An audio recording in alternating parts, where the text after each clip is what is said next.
Bonjour à tous et à chacun. C'est un privilège que de pouvoir encore m'adresser à vous et de pouvoir ouvrir la bonne parole du Seigneur. Nous allons le faire rapidement parce que c'est toujours une grande joie que de pouvoir lire quelques textes dans les Saintes Écritures, de pouvoir méditer et de parler non seulement du grand salut merveilleux que le Seigneur nous a accordé, mais aussi de la providence divine, de ce Dieu qui accompagne par le Saint-Esprit le croyant pour qu'il ne soit pas dans l'angoisse, dans le doute, mais qu'il soit dans la paix. Jésus a dit « Je suis avec vous tous les jours, alléluia, jusqu'à la fin du monde ». Alors ce Jésus qui nous a sauvés par son précieux sang, qui a tout accompli à la croix du Calvaire, il est également ressuscité. Et la Bible nous dit eh bien, qu'il veut aussi nous révéler les choses à venir. J'aimerais avec vous, pendant quelques instants, parler des choses à venir. Nous avons déjà parlé de la prophétie et il y a un Dieu dans les Écritures qui met au défi les astrologues et ceux qui prédisent l'avenir. Vous savez que dans notre siècle, le 21e siècle, nous sommes encore soumis, beaucoup d'individus sont encore soumis à ces pratiques occultes, ésotériques, qui sont diaboliques, qui sont des ténèbres et qui entraînent une multitude dans des illusions, dans l'angoisse, dans le doute et qui n'ont rien à voir avec les prédictions divines. Dans le livre d'Ésaïe le prophète, au chapitre 44 et au verset 7, Dieu s'adresse à nous et il dit « Qui a, comme moi, fait des prédictions ?» Qu'il le déclare et me le prouve, depuis que j'ai fondé le peuple ancien, qu'ils annoncent l'avenir et ce qui doit arriver. Un peu plus loin, toujours dans Ésaïe 48, voici ce qui est écrit. « Dès longtemps, j'ai fait les premières prédictions. Elles sont sorties de ma bouche et je les ai publiées. Soudain, j'ai agi et elles se sont accomplies. » Le Seigneur est celui qui tient les temps et les circonstances. Jérémie dira aussi, au chapitre 14 et au verset 14, c'est facile à retenir, « Et l'Éternel me dit, c'est le mensonge que prophétisent en mon nom les faux prophètes, bien sûr, les prophètes, et je ne les ai point envoyés, je ne leur ai point donné d'ordre, je ne leur ai point parlé. Ce sont des visions mensongères, de vaines prédictions, des tromperies de leur cœur qu'ils vous prophétisent. » Il y a donc dans le monde deux grandes sphères, la sphère divine avec la révélation écrite de la parole de Dieu, il y a le vrai prophétisme et puis de l'autre côté, il y a la puissance des ténèbres avec ses révélations fallacieuses, avec ses mensonges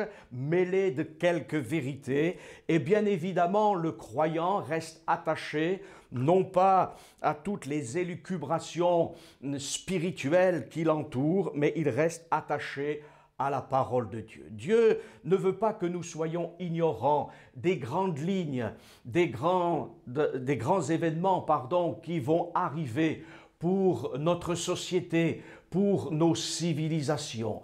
Et il y a des centaines et des centaines d'années, il a parlé particulièrement au travers du prophète Daniel.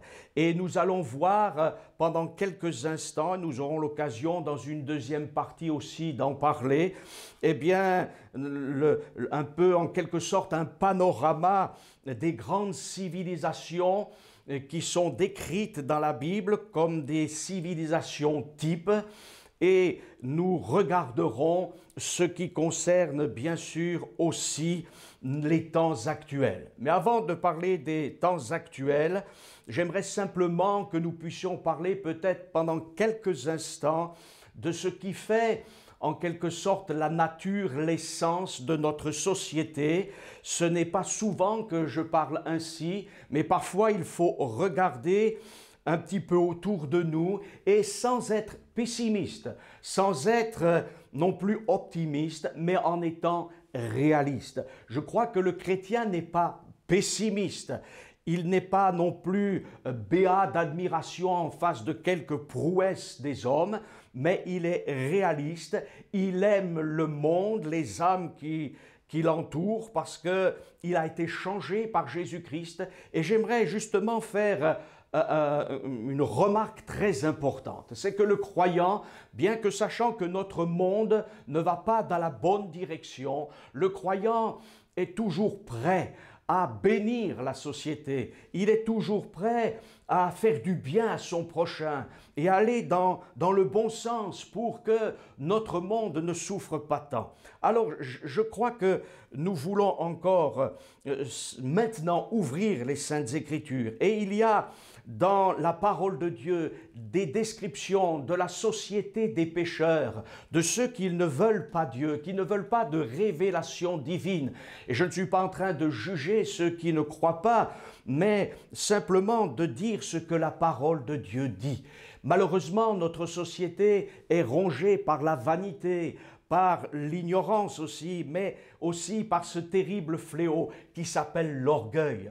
L'homme pense qu'il peut se passer de Dieu, il ne croit plus en un créateur, il ne veut pas d'un rédempteur, d'un sauveur, et pourtant, nous avons tellement besoin que quelqu'un de plus grand que nous s'occupe de notre situation. La Bible nous dit que Dieu s'est révélé d'une manière ou d'une autre aux hommes au cours des temps, et qu'il a manifesté la création, et nous voyons l'œuvre de Dieu.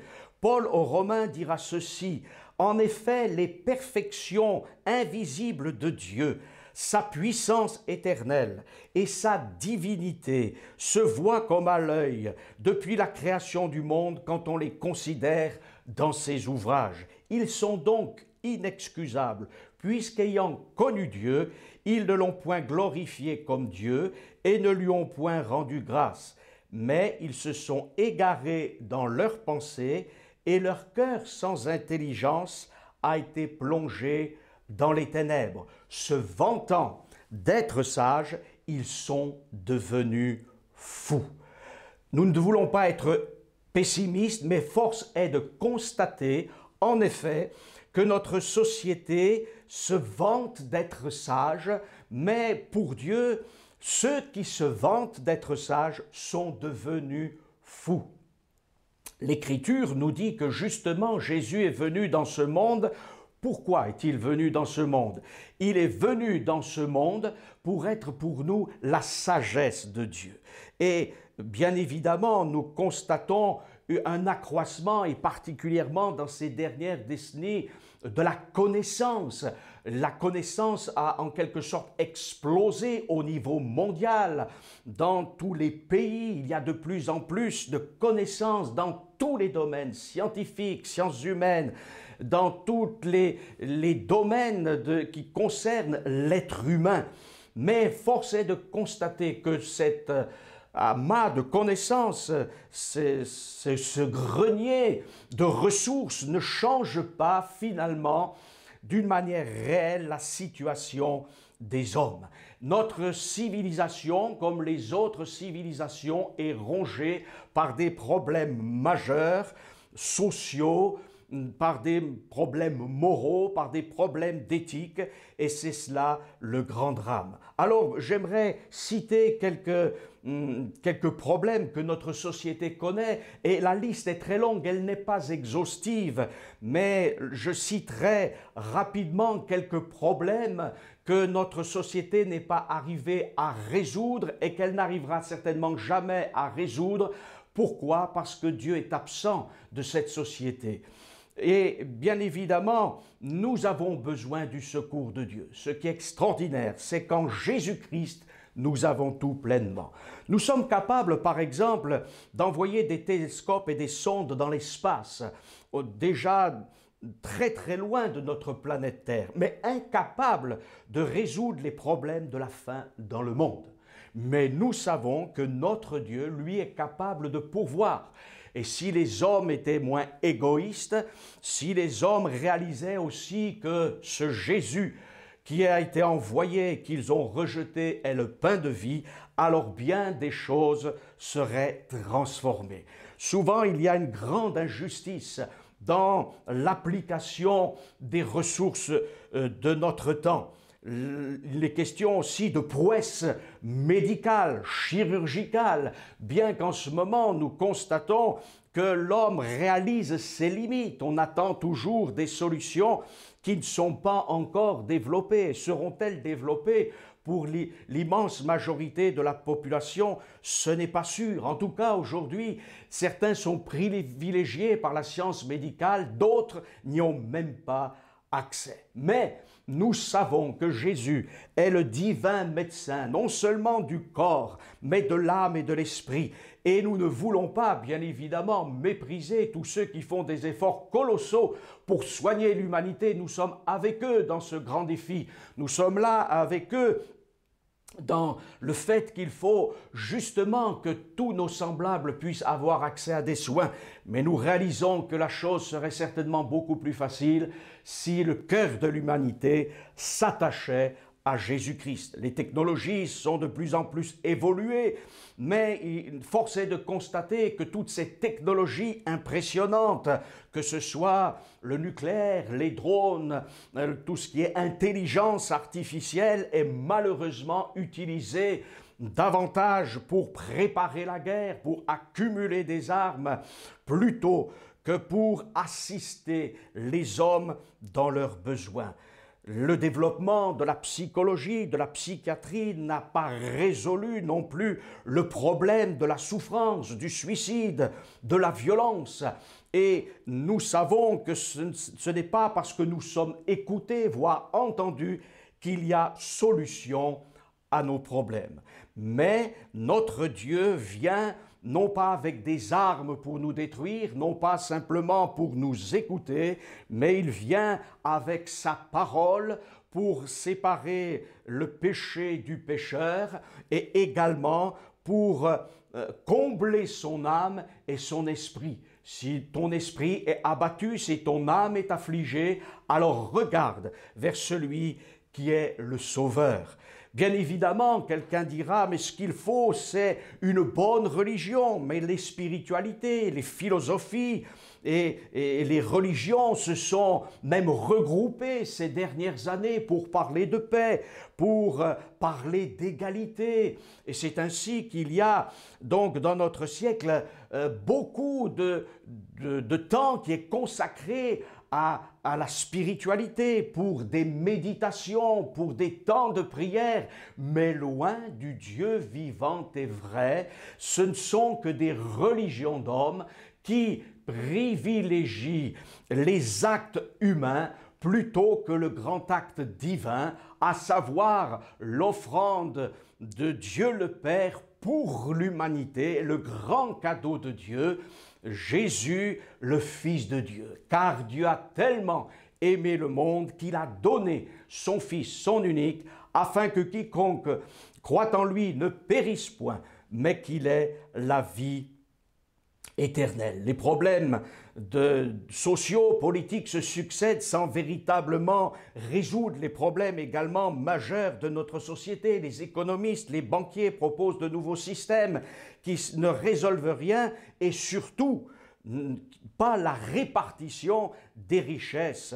Il y a là comme une impasse. Il y a peut-être aussi des hommes, des femmes qui ne veulent pas que leur prochain soit béni parce que l'égoïsme est là, mais les uns proposent telle solution, les autres telle autre, mais sans un cœur changé et transformé, il n'y a pas de solution.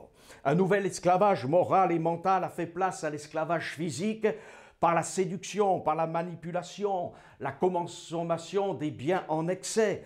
Les jeux et les plaisirs sont autant de soporifiques moraux et mentaux.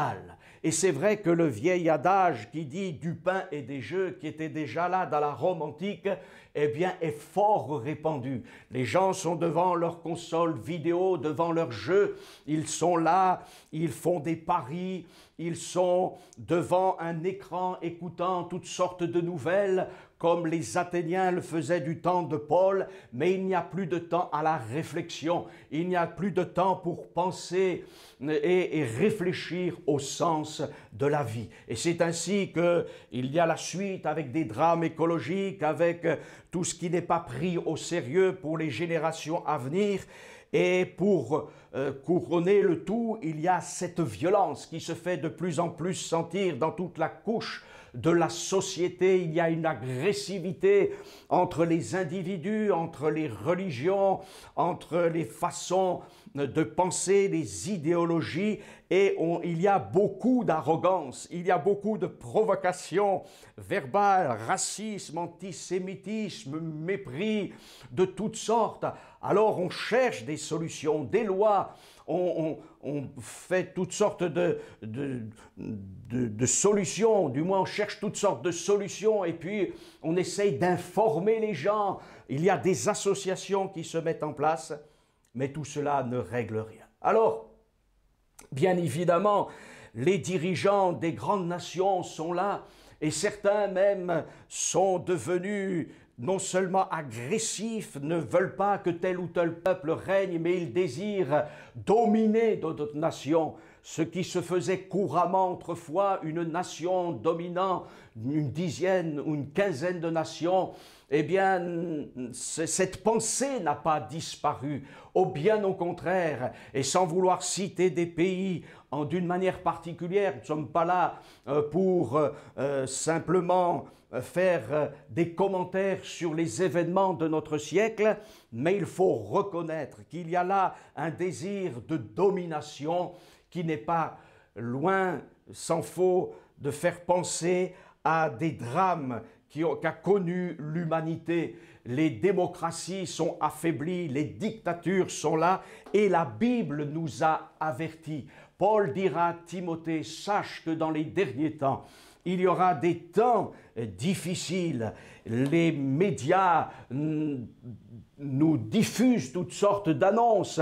Certaines annonces sont fiables, des informations sont fiables, d'autres sont fausses. Il y a une multitude, des millions et des milliards de fake news, comme on dit aujourd'hui, de fausses informations, et les gens ne savent plus en qui se fier, qui croire, et toutes les analyses sont déjà par avance faites pour ceux qui écoutent ces annonces. Alors bien évidemment, je vais m'arrêter ici, mais d'abord et surtout insister peut-être sur la dernière chose qui est la plus importante. C'est qu'au-delà des problèmes sociaux, au-delà des problèmes entre nations, entre individus, il y a quelque chose qui a disparu pratiquement de notre société. C'est la moralité et l'éthique. Les anciens prophètes d'Israël, ces prophètes extraordinaires comme Jérémie, comme Ézéchiel, eh bien justement reprochaient à cette société de s'être écartée des voies de Dieu et de ne plus prendre soin de la veuve, de l'orphelin, du lévite, de l'étranger, de mépriser l'égalité des droits. Alors il y a toutes sortes de lois qui sont faites pour que l'égalité soit faite, pour qu'il y ait la liberté et même la fraternité entre les hommes. On essaye le vivre ensemble, mais si le cœur de l'homme n'est pas régénéré, ces choses sont impossibles. Alors bien évidemment, notre société est dite société de progrès, mais en fait, est-elle vraiment une société de progrès? Elle a fait des progrès dans le domaine scientifique, elle a fait des progrès dans bien des domaines, oui c'est notoire, mais elle n'a fait aucun progrès, et même elle a régressé dans le domaine de la convivialité, de l'amitié, de la fraternité, de l'amour, de l'éthique, de la moralité. Pourquoi? Parce que la base de notre humanité repose sur deux commandements. Tu aimeras le Seigneur ton Dieu et ton prochain comme toi-même. Si ces deux choses, ces deux aspects n'existent pas, alors notre société souffrira encore et elle va encore continuer dans la souffrance. Le roi Salomon dira ceci dans le livre de l'Ecclésiaste, « Ce qui a été, c'est ce qui sera, et ce qui s'est fait, c'est ce qui se fera. Il n'y a rien de nouveau sous le soleil. » Et comme je viens de le dire, quelqu'un s'offusquera en disant « Mais si, il y a toutes sortes de choses nouvelles ». Dans le domaine de la science, de la technologie et dans bien d'autres domaines, littérature, etc., philosophie, oui, même des religions, toutes sortes de choses sont, semble-t-il, des nouveautés. Mais dans le domaine de la souffrance humaine, dans le domaine du règlement de cette souffrance et de bien d'autres choses encore, il y a toujours les mêmes problèmes, les mêmes difficultés. Le grand roi Salomon avait raison lorsqu'il disait ces choses dans ce livre de l'Ecclésiaste. Et quelqu'un a dit, et je vais en quelque sorte résumer sa pensée, quelqu'un a dit, mais vous savez, notre monde ne sera jamais parfait, mais il faut trouver un compromis. Alors, il expliquait à des étudiants que la démocratie, c'était l'équilibre imparfait entre l'anarchie et la dictature. Et c'est vrai que la démocratie est certainement, c'est évident, le gouvernement humain le plus évolué, le meilleur quand il est bien appliqué, quand elle est bien appliquée, cette démocratie. Mais malheureusement aussi dans notre monde, à cause de la corruption, à cause du péché de l'homme, eh bien il y a de la détresse, et cette détresse ne finira pas. Alors bien sûr, j'ai parlé pendant quelques instants, et j'oserais dire déjà trop longtemps, des choses difficiles. Mais j'aimerais vous dire, vous qui m'écoutez, qu'il y a un espoir glorieux, grand et merveilleux en Jésus-Christ.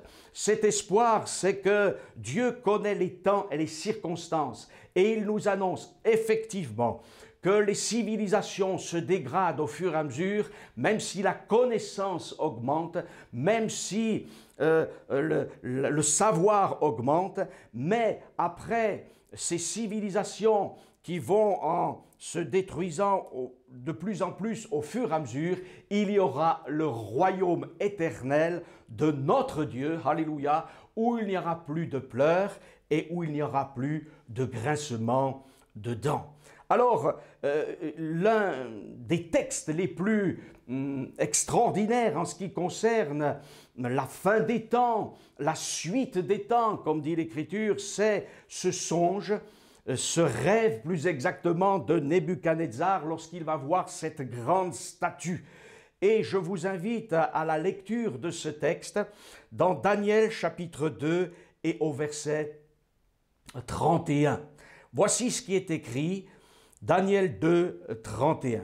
Ô roi, tu regardais et tu voyais une grande statue. Cette statue était immense et d'une splendeur extraordinaire. Elle était debout devant toi et son aspect était terrible. La tête de cette statue était d'or pur, sa poitrine et ses bras étaient d'argent, son ventre et ses cuisses étaient d'airain.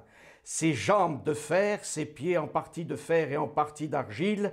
Tu regardais lorsqu'une pierre se détacha sans le secours d'aucune main, frappa les pieds de fer et d'argile de la statue et les mit en pièces. Alors le fer, l'argile, l'airain, l'argent et l'or furent brisés ensemble et devinrent comme la balle qui s'échappe du nerf en été. Le vent les emporta et nulle trace n'en fut retrouvée. Mais la pierre qui avait frappé la statue devint une grande montagne et remplit toute la terre. Voilà le songe, dira Daniel, nous en donnerons l'explication au roi. Et il nous est dit aussi ici, ô roi, tu es le roi des rois, car le Dieu des cieux t'a donné l'empire, la puissance, la force et la gloire. Et il nous est dit ceci, il a remis entre tes mains en quelques lieux qu'il habite les enfants des hommes, les bêtes des champs et les oiseaux du ciel, et il t'a fait dominer sur eux tous, c'est toi qui es la tête d'or.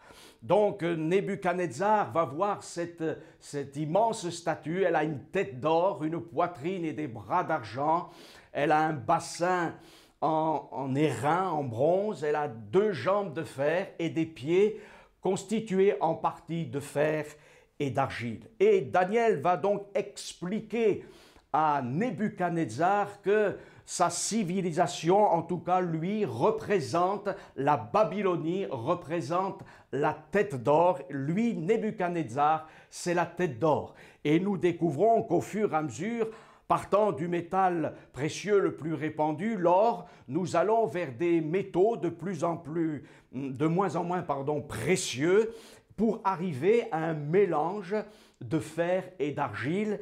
Et bien sûr, l'argile n'est pas un métal en soi. Donc, il y a là dégradation, il y a là un amenuisement de la force et on va dire de la gloire des civilisations. C'est tout à fait le contraire qu'on nous explique aujourd'hui. On nous dit qu'on est parti de civilisations primitives pour arriver comme à un âge d'or. Mais force est de constater, dans les populations, les gens n'imaginent même plus un âge d'or. Ils essayent de s'en tirer avec quelques solutions des plus simples et des plus pratiques et vivent souvent de grands drames. Nous croyons que Dieu n'est pas menteur. Bien évidemment, les hommes mentent, l'adversaire mente, mais notre Dieu n'est pas un menteur. Et s'il nous a avertis, c'est pour que nous puissions, bien évidemment, réaliser que Dieu a un programme pour nous. Alors, j'oserais dire, un frère l'a dit récemment dans un mail qu'il nous a envoyé, et il a rappelé cette parole de Jésus qui nous dit, rassurez-vous, c'est moi, n'ayez pas peur, Jésus est avec nous. Cette tête d'or qui représente Nebuchadnezzar, elle nous parle du divin. Pourquoi? Parce que l'or dans l'Écriture fait référence au divin. Et ce Nebuchadnezzar est un homme particulier. Bien sûr, il va commencer comme un tyran.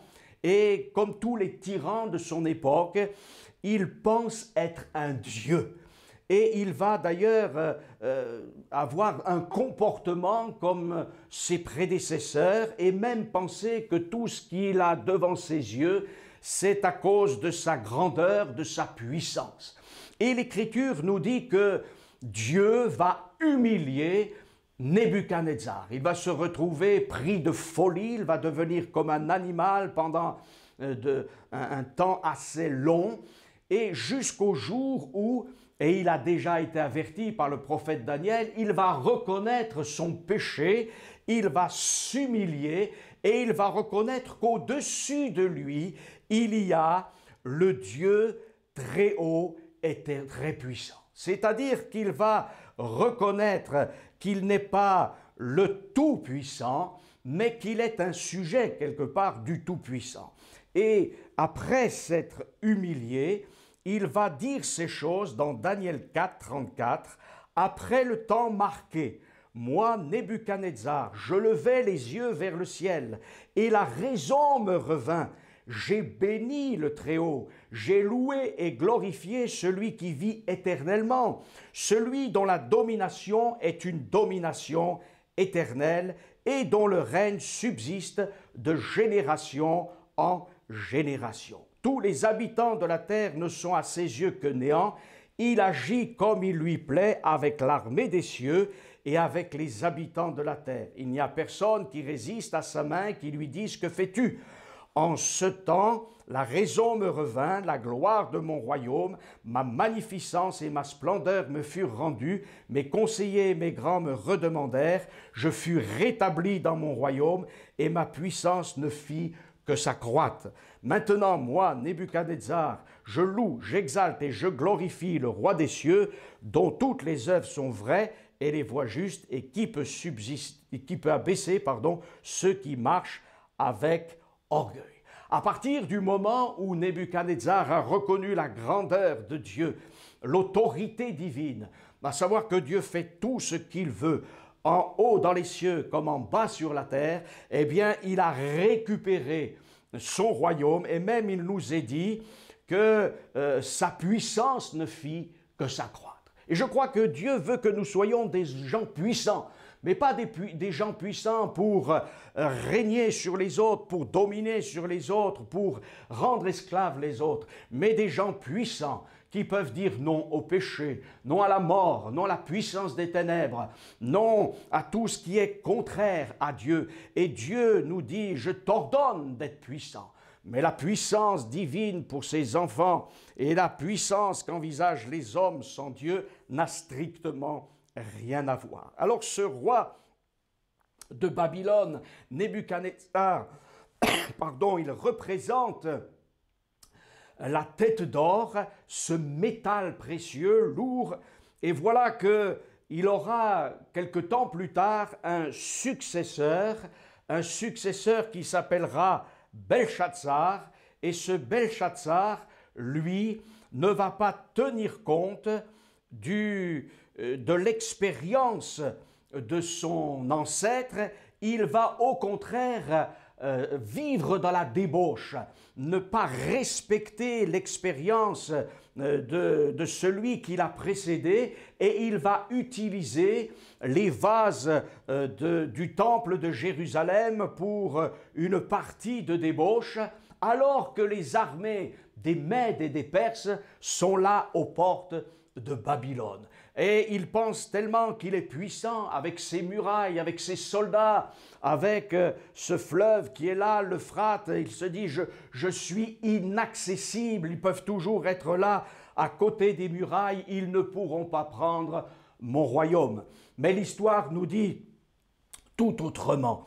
Et parce qu'il a méprisé Dieu, alors Belshazzar se verra condamné par Dieu. Daniel lui-même lui annoncera que son royaume va maintenant lui échapper et qu'il va mourir. Et même à cette annonce, cet homme dans sa folie va continuer comme si de rien n'était. Et pourtant, Daniel lui dit, voilà, ça va se passer maintenant. Cet homme ne se repentira pas, il ne s'humiliera pas devant le Dieu vivant et vrai. Et nous constatons aujourd'hui que bien des hommes, bien des femmes, que ce soit des gens de condition humble, comme des gens qui ont de hautes positions, ont entendu parler du Dieu vivant et vrai, mais bien que sachant qu'un jugement un jour viendra sur ce monde, ils se refusent de plier le genou devant Dieu.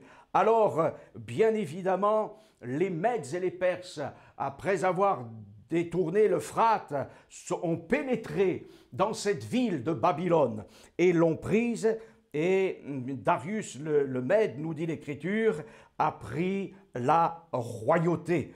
Et bien sûr, ces Mèdes et ces Perses ont pris tout le royaume de Babylone, et c'est ainsi qu'au royaume de Babylone a succédé le royaume des Mèdes et des Perses. Et ce royaume des Mèdes et des Perses, représenté dans la statue, ce sont ses bras et cette poitrine d'argent. Nous voyons déjà que ce n'est plus de l'or, c'est de l'argent, un métal avec une moins grande noblesse qui a un coût moins élevé, mais cet argent nous parle aussi quand même néanmoins de la rédemption. L'or représente le divin dans l'Écriture, et il a été bon pour Nebuchadnezzar de reconnaître qu'il y avait quelqu'un, que le vrai divin était au-dessus de lui.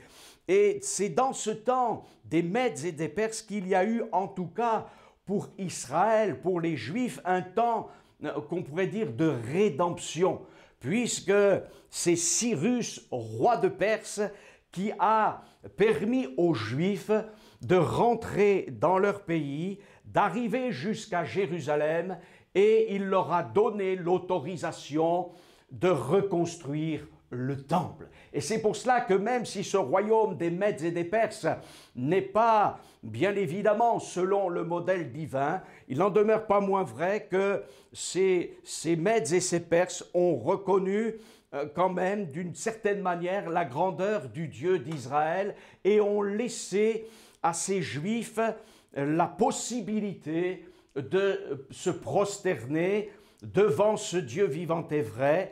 Bien évidemment, à cette époque, les gens ne pensaient pas qu'il y avait un Dieu universel, mais des dieux locaux. En tout cas, Cyrus, roi de Perse, et c'est marqué dans Esdras, chapitre 1er, vous pouvez lire les premiers versets, et également dans le livre des Chroniques, deuxième livre des Chroniques, juste à la fin du 2e livre des Chroniques.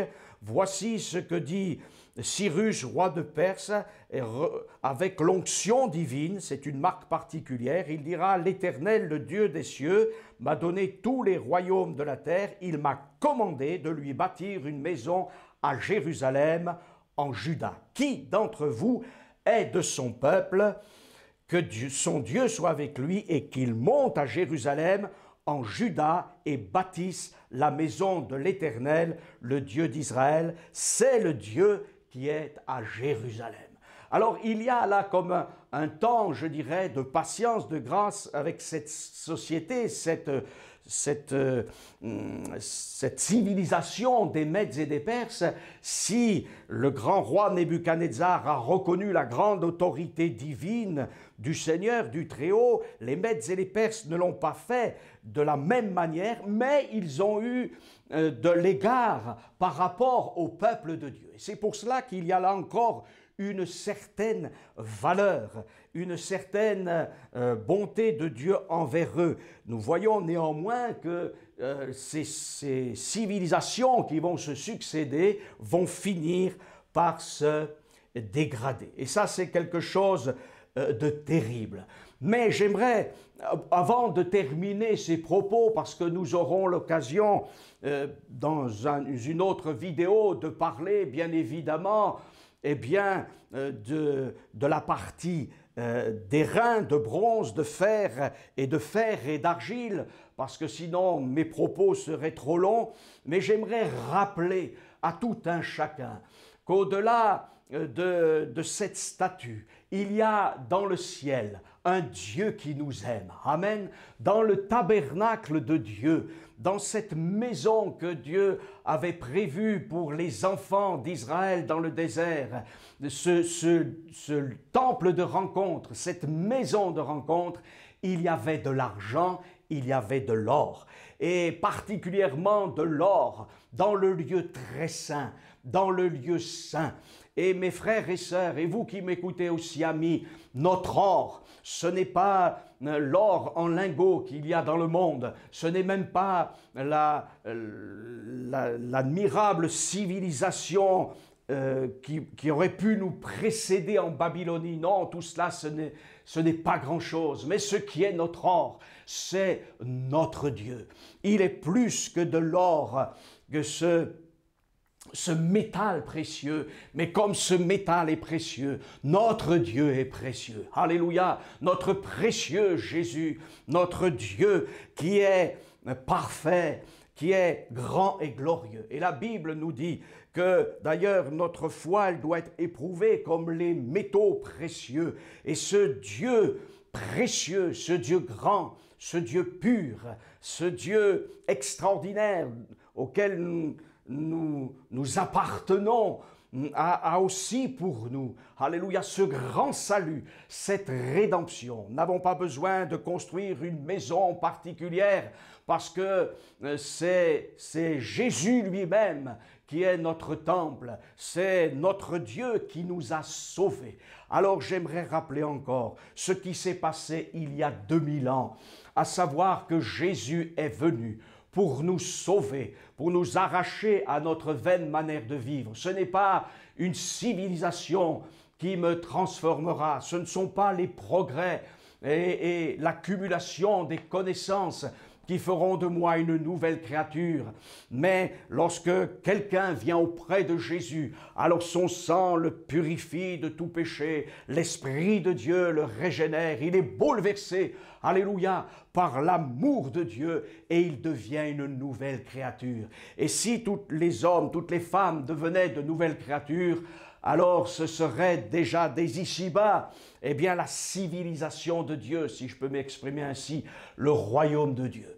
Le royaume de Dieu dans sa plénitude est à venir, mais le royaume de Dieu est dans la certitude pour le croyant dans son cœur, dans son âme, dans son esprit. Et c'est pour cela que l'Écriture nous dit, si quelqu'un est en Christ, il est une nouvelle création, les choses anciennes sont passées, toutes choses sont devenues nouvelles. Amen. Alors toi, ami, peut-être qui n'a pas fait la paix avec Dieu, viens vers ce merveilleux Sauveur. Et toi, mon frère, ma sœur, qui est peut-être dans la peine, dans les soucis, dans les tracas, essayant de te raccrocher à quelque puissance, peut-être même extérieure, fais d'abord confiance à ton Sauveur merveilleux. Il ne t'abandonne pas, c'est lui qui tient tout entre ses mains, tu lui appartiens, il t'aime, alléluia, et si tu lui restes attaché en toute simplicité de foi, alors il sera avec toi jusqu'à ta mort, si tu dois passer par la mort, jusqu'au retour glorieux du Sauveur, si tu ne dois pas passer par la mort, mais qu'importe l'issue, la véritable issue, c'est la vie éternelle pour tous ceux qui ont placé leur confiance en Jésus-Christ. Que Dieu vous bénisse abondamment, à lui seul soit la gloire, que la grâce du Seigneur Jésus soit avec tous.